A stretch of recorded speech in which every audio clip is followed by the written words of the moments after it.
The following video will show you just 15 of the many selections from non-Muslims telling you what they think of the last prophet, Muhammad, peace and blessings be upon him. Dr. William Draper, in History of Intellectual Development of Europe, 4 years after the death of Justinian, AD 569, was born in Mecca, in Arabia, the man who, of all men, has exercised the greatest influence upon the human race, to be the religious head of many empires, to guide the daily life of 1/3 of the human race, may perhaps justify the title of a messenger of God. Philip K. Hitti, in History of the Arabs, within a brief span of mortal life, Muhammad called forth of unpromising material a nation never wielded before. In a country that was hitherto but a geographical expression, he established a religion which in vast areas suppressed Christianity and Judaism, and laid the basis of an empire that was soon to embrace within its far-flung boundaries the fairest provinces in the then civilized world. Thomas Carlyle, in Heroes and Hero Worship and the Heroic in History, the lies which well-meaning zeal has heaped round this man are disgraceful to ourselves only. A silent, great soul, one of that who cannot but be earnest. He was to kindle the world. The world's maker had ordered so. Mahatma Gandhi, statement published in Young India, 1924. I wanted to know the best of the life of one who holds today an undisputed sway over the hearts of millions of mankind. I became more than ever convinced that it was not the sword that won a place for Islam in those days in the scheme of life. It was the rigid simplicity, the utter self-effacement of the Prophet, the scrupulous regard for pledges, his intense devotion to his friends and followers, his intrepidity, his fearlessness, his absolute trust in God and in his own mission.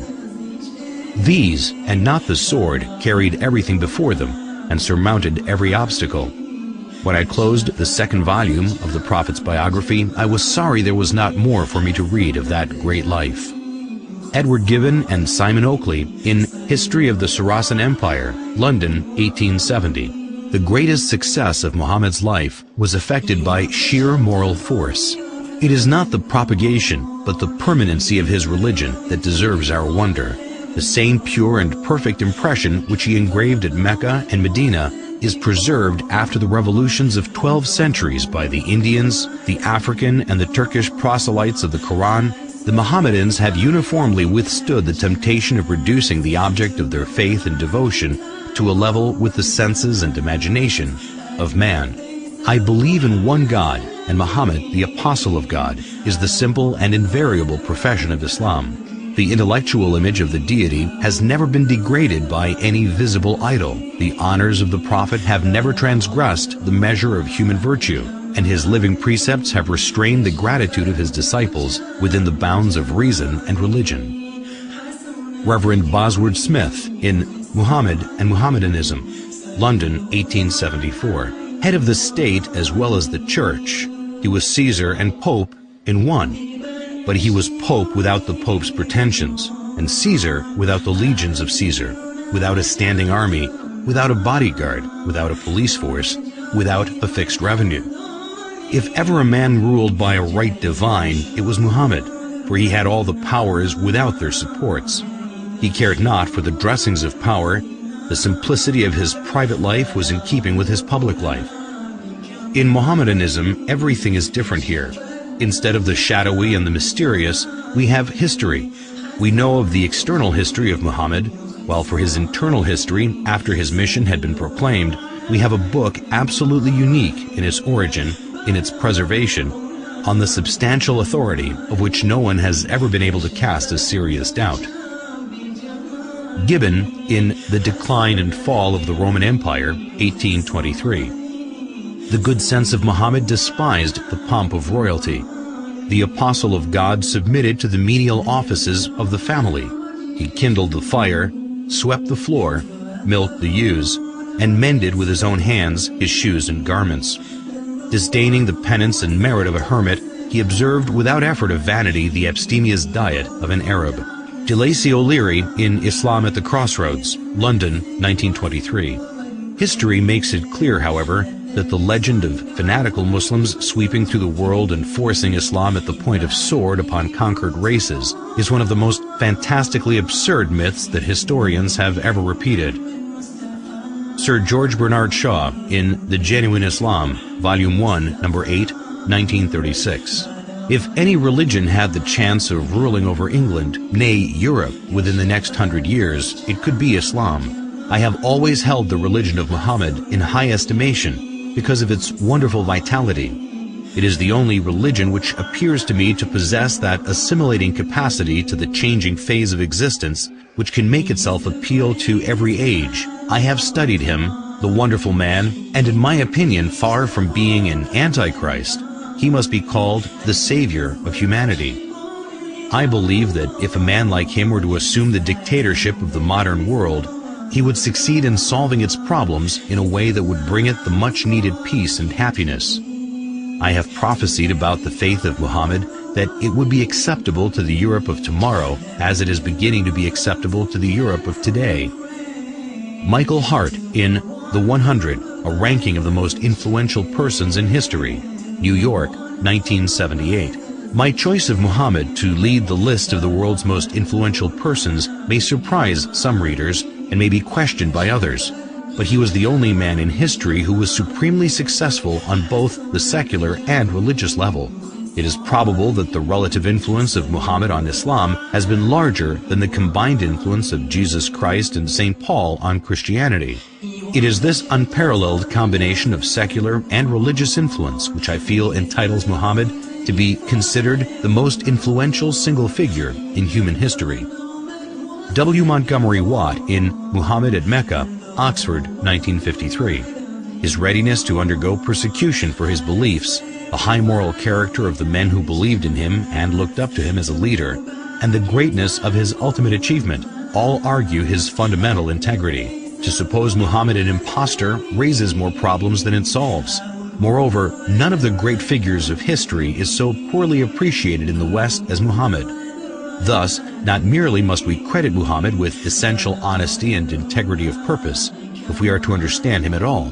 If we are to correct the errors we have inherited from the past, we must not forget that conclusive proof is a much stricter requirement than a show of plausibility, and in a matter such as this, only to be attained with difficulty. Washington Irving in Muhammad and His Successors. He was sober and abstemious in his diet, and a rigorous observer of fasts. He indulged in no magnificence of apparel, the ostentation of a petty mind, neither was his simplicity in dress affected, but a result of real disregard for distinction from so trivial a source. In his private dealings he was just. He treated friends and strangers, the rich and poor, the powerful and weak, with equity, and was beloved by the common people for the affability with which he received them and listened to their complaints. His military triumphs awakened no pride nor vainglory, as they would have done had they been effected for selfish purposes. In the time of his greatest power, he maintained the same simplicity of manners and appearance as in the days of his adversity. So far from affecting a regal state, he was displeased if, on entering a room, any unusual testimonials of respect were shown to him. If he aimed at a universal dominion, it was the dominion of faith.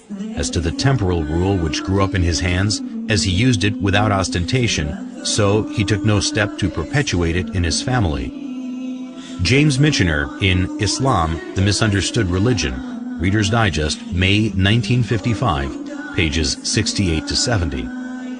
No other religion in history spread so rapidly as Islam. The West has widely believed that this surge of religion was made possible by the sword, but no modern scholar accepts this idea, and the Quran is explicit in the support of the freedom of conscience. Like almost every major prophet before him, Muhammad fought shy of serving as the transmitter of God's word, sensing his own inadequacy. But the angel commanded, "Read."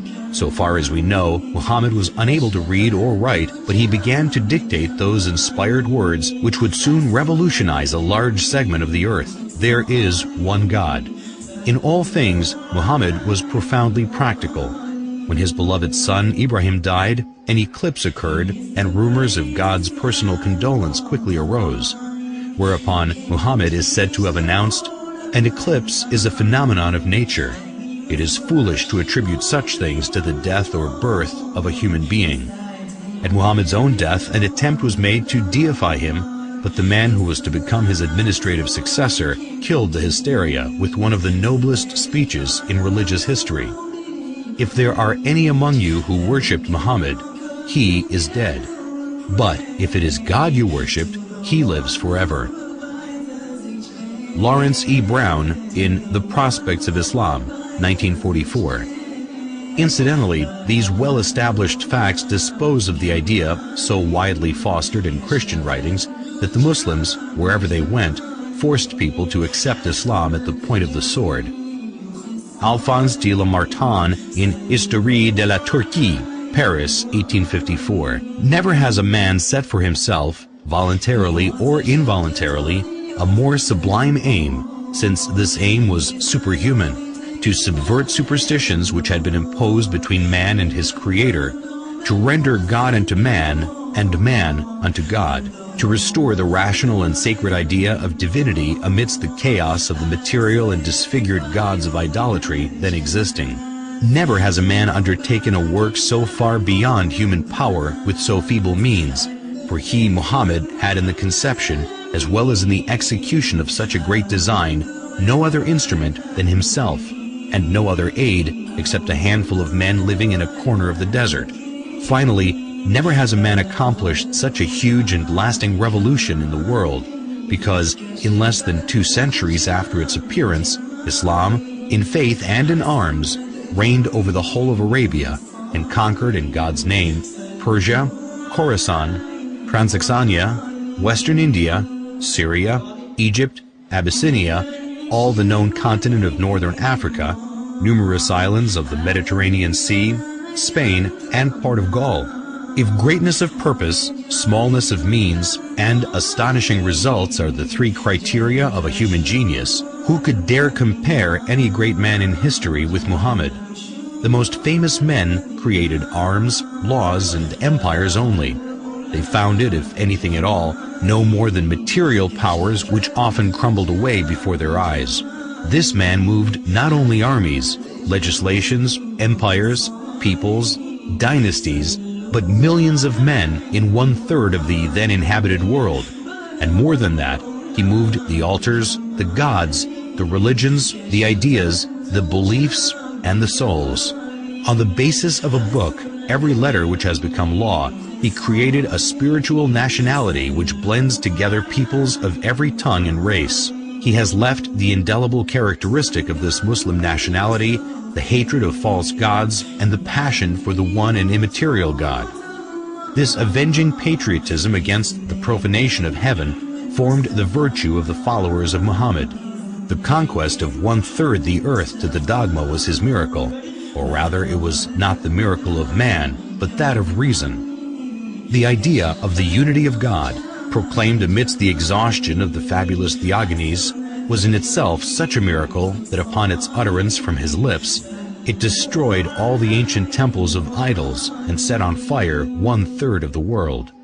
His life, his meditations, his heroic revelings against the superstitions of his country, and his boldness in defying the furies of idolatry, his firmness in enduring them for 15 years in Mecca, his acceptance of the role of public scorn and almost of being a victim of his fellow countrymen, this dogma was twofold: the unity of God and the immateriality of God, the former telling what God is, the latter telling what God is not, the one overthrowing false gods with the sword, the other starting an idea with words. Philosopher, orator, apostle, legislator, conqueror of ideas, restorer of rational beliefs, the founder of 20 terrestrial empires and of 1 spiritual empire. That is Muhammad. As regards all standards by which human greatness may be measured, we may well ask, is there any man greater than he? There is no